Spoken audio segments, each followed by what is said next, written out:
Assalamualaikum warahmatullahi wabarakatuh. Perkenalkan, nama saya Anis Khairul Rosyida, mahasiswi Institut Agama Islam Al-Falah As-Sunniyah, Program Studi Bimbingan Konseling dan Pendidikan Islam. Pada kesempatan kali ini, saya akan menjelaskan sedikit tentang sistem sosial dan pengendalian sosial.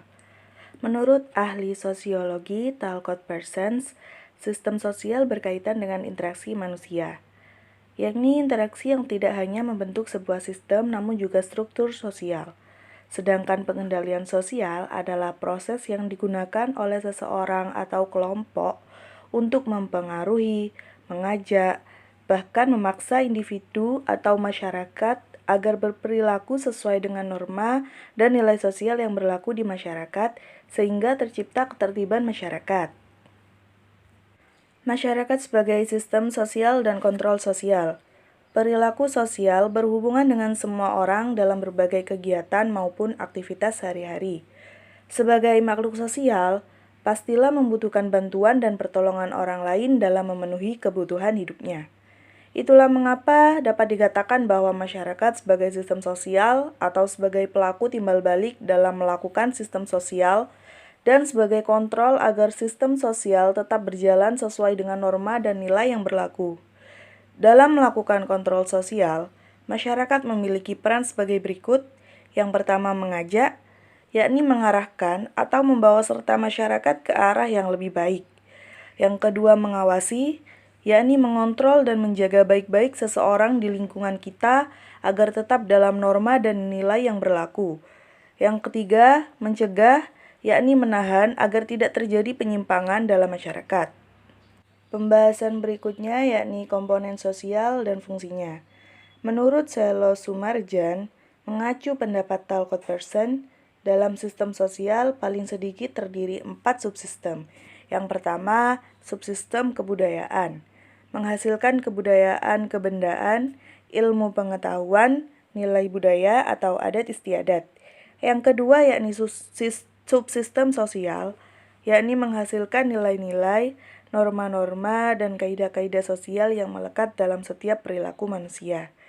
Yang ketiga, subsistem kepribadian, yakni yang menghasilkan corak perilaku masyarakat sebagai akibat interaksi sosial. Dan yang keempat, subsistem kelompok biologis, yakni yang berkenaan dengan perlakuan manusia terhadap lingkungan hidup di sekitarnya. Sementara itu, Mayer Polak menyatakan bahwa struktur sosial dapat berfungsi sebagai berikut. 1. Yakni sebagai pengawas sosial, misalnya dalam pembentukan lembaga pengadilan, kepolisian, lembaga agama, dan lembaga lainnya. Dan yang kedua sebagai dasar untuk menanamkan suatu disiplin sosial. Kemudian selanjutnya sarana utama kontrol sosial. Dalam melaksanakan kontrol sosial hampir selalu dijalankan dengan kekuatan sanksi. Ada 3 sanksi yang digunakan dalam usaha menciptakan tertib sosial, yakni yang pertama sanksi fisik, yang kedua sanksi psikologis, dan yang ketiga sanksi ekonomik. Dan dalam prakteknya, ketiga sanksi tersebut seringkali diterapkan secara bersamaan tanpa bisa dipisah-pisahkan. Untuk pembahasan yang terakhir yakni bentuk dan efektivitas kontrol sosial.